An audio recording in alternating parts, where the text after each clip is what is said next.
Oke, aku tahu ini adalah minggu-minggu yang berat untuk pasar kripto karena dalam 2 bulan terakhir market itu turun teratur.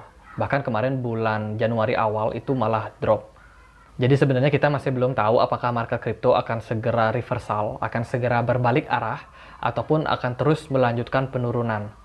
Nah, biasanya dalam kondisi seperti ini pasti akan banyak trader pemula yang mengalami nyangkut ya. Jadi dia itu beli koin di harga tertentu, tapi ternyata market drop dan nggak tahu harus berbuat apa. Nah, untuk itu di video kali ini aku mau sharing ke kalian tentang apa sih opsi-opsi yang mungkin bisa kita pilih dalam menentukan strategi kita ke depannya. Apakah kita mau tetap bertahan di market ataupun kita keluar, ataupun ada strategi-strategi lain yang bisa kita lakukan untuk setidaknya meminimalisir kerugian.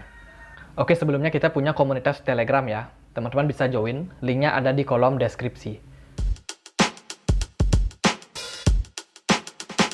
Oke, sebelum aku paparkan beberapa strategi yang bisa kita pilih ketika menghadapi situasi nyangkut seperti sekarang ini, pertama-tama disclaimer on, ini bukan ajakan ataupun perintah untuk kalian melakukan penjualan atau pembelian ya. Jadi ini adalah opsi. Jadi ini adalah pilihan dan keputusan itu kalian yang ambil sendiri. Oke, sebelumnya kita review dulu untuk posisi Bitcoin saat ini ya. Jadi per video ini dibuat, Bitcoin itu ada di harga 41,9 ribu dolar, yang mana sudah tembus dari EMA 55 di time frame weekly-nya. Jadi ini sebenarnya adalah sign yang buruk sekali, tanda yang buruk, yang mana kalau ini terjadi maka ada potensi kalau Bitcoin ini bisa drop lebih dalam lagi. Mungkin bisa ke 40.000, mungkin ke 30.000, sampai mendapatkan titik support yang kuat. Nah, tapi kalau teman-teman misalkan lihat dengan MACD, itu sebenarnya ada pola yang namanya bearish divergence di time frame weekly-nya. Jadi sudah terjadi golden cross, ini di kisaran bulan November tanggal 29, itu sudah terjadi golden cross pada MACD-nya, yang menunjukkan kalau memang market itu ada potensial untuk mengalami koreksi lebih dalam lagi. Jadi ini bearish divergence terjadi di time frame weekly, yang mana ini pengaruhnya pasti sangat kuat. Belum lagi misalkan kalau teman-teman lihat histogram MACD-nya, itu masih berwarna merah pekat dan tidak ada kecenderungan akan mengalami golden cross, yang mana ini sebenarnya adalah sign di mana market kemungkinan akan drop lebih dalam lagi. Belum lagi misalkan teman-teman cek Bitcoin di time frame bulanannya. Itu di bagian MACD, kalau teman-teman gunakan indikator MACD, itu hampir membuat golden cross. Yang mana kalau terjadi pertemuan antara dua garis MACD ini, itu bisa jadi adalah sinyal yang sangat berbahaya untuk Bitcoin. Bisa jadi Bitcoin drop semakin dalam. Oke, tadi itu namanya analisa. Bisa terjadi, bisa benar, bisa juga salah. Tapi yang paling penting di video kali ini aku ingin mengajak teman-teman untuk lebih berhati-hati, waspada, dan juga bersiap-siap.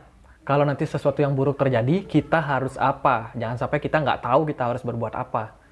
Oke, di sini aku mau ngajak teman-teman untuk jujur sama diri kalian sendiri. Apakah strategi trading yang kalian lakukan selama ini itu sudah berjalan lancar atau enggak? Apakah kalian itu nyaman dengan gaya trading yang kalian lakukan selama ini? Dan misalkan kalau kalian nggak nyaman sama gaya trading kalian merasa nggak cocok, gaya trading kalian itu nggak bisa bawa kalian profit, maka kalian harus evaluasi dan berbenah diri.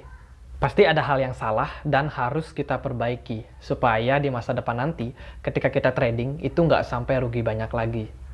Misalkan setelah kalian evaluasi, kalian introspeksi diri kalian, sebelumnya kalian itu beli koin karena ikut-ikutan orang, ikut influencer lain, atau ikut-ikutan saya. Kalian beli tanpa melakukan analisa, tanpa kalian tahu sebenarnya kenapa alasan orang itu membeli koin tersebut. Dan setelah kalian beli, semuanya tidak berjalan sesuai dengan rencana dan kalian nggak tahu harus apa. Mungkin orang itu, influencer itu, atau saya sudah keluar dari sebuah koin tapi kalian masih hold koinnya. Akhirnya market turun dan ya udah kalian rugi. Nah, maka dari itu di channel ini itu aku banyak kasih edukasi tentang bagaimana cara kita melakukan trading, bahkan untuk seorang pemula pun. Jadi ada playlistnya di video yang ini, teman-teman bisa cek linknya di kolom deskripsi. Oke, langsung aja kita mulai ya tentang opsi-opsi yang kita bisa pilih ketika market lagi kondisi seperti sekarang ini. Market lagi turun. Opsi yang pertama bisa tetap hold. Kalau kalian holdnya koin atau token yang memang punya project bagus. Jadi biasanya opsi ini diambil oleh para investor yang memang mau berinvestasi untuk jangka waktu yang panjang. Maksudnya jangka waktu panjang itu bisa 5 tahun ke atas loh teman-teman. Bisa 5 tahun, 4 tahun, mungkin itu bisa dibilang minimalnya. Terus 10 tahun mungkin, 12 tahun. Nah sekarang teman-teman tanya sama diri kalian sendiri, apakah kalian mau hold sebuah koin dalam jangka waktu sekian lamanya? Apakah ada yang sukses ketika dia hold koin itu dalam jangka waktu yang panjang? Oh banyak banget teman-teman. Ada banyak banget orang yang di luaran sana yang sebenarnya itu sangkut dulunya. Tapi akhirnya dia itu sukses karena dia itu hold lama. Bahkan dia tuh nggak mikirin koin mereka itu turun. Karena memang ya udah pasrah dengan kondisi seperti sekarang ini. Market drop, bahkan ada yang minus sampai 90%, baru akhirnya 3 tahun kemudian market recover. Dan dia itu ternyata profit. Jadi memang ada kasus-kasus yang seperti itu, karena mereka itu sabar untuk tetap hold koinnya. Dan yang paling penting adalah koin itu fundamentalnya bagus. Tapi banyak juga sih koin-koin yang dulu ada di top 10 coin market cap, itu akhirnya udah nggak kelihatan lagi kabarnya gimana. Jadi bisa dibilang koin-koin dengan project yang jelek itu akan hilang. Jadi silahkan periksa lagi white paper koin yang kalian punya. Apakah kalian punya koin-koin yang bagus? Kalau bagus, kalian bisa tetap hold. Opsi yang kedua, kalian bisa lakukan staking. Jadi sebenarnya ini adalah adaptasi dari poin yang pertama ya. Kalau kalian cuma hold, kan kalian cuma pegang koin itu. Tapi nggak ada pertumbuhan di sana. Tapi kalau kalian lakukan staking, itu nanti akan ada pertumbuhan jumlah koin kalian. Sehingga kalau nanti harga koinnya naik, itu kalian bisa mendapatkan jumlah koin yang lebih besar. Artinya potensi profit jadi lebih banyak. Tapi ingat, kalau kalian staking biasanya nggak bisa diambil dalam jangka waktu tertentu. Jadi pastikan koin yang kalian staking itu memang uang dingin. Dan kalian siap untuk tetap biarkan koin itu bertumbuh lebih banyak lagi sampai tenor waktunya habis. Untuk staking bisa di mana? Biasanya di wallet, tergantung koin kalian. Bisa juga di exchange, contohnya bisa di Binance. Kalau belum daftar Binance, ya daftar dulu. Bisa daftar lewat link yang ada di bawah. Opsi yang ketiga, kalian bisa lakukan cut loss. Nah, cut loss sendiri biasanya diambil oleh orang yang punya mindset seperti trader. Jadi trader atau pedagang itu kan namanya penjual ya. Jadi mereka itu punya mindset kalau easy come, easy go. Segala sesuatu yang datang itu harus secepat mungkin untuk dijual. Jadi seorang trader itu nggak berpikir untuk hold sesuatu dengan jangka waktu panjang. Jadi pengen transaksinya itu lancar, karena yang paling penting bagi mereka adalah mengamankan modal yang ada. Jangan sampai modal mereka itu habis. Kalau modal mereka habis, jadi uangnya nggak bisa diputar. Kalau nggak bisa diputar, berarti nggak bisa cuan. Jadi ini beda mindset dengan poin yang pertama dan kedua tadi ya. Jadi kalau investor itu mereka memang berorientasi untuk jangka waktu panjang.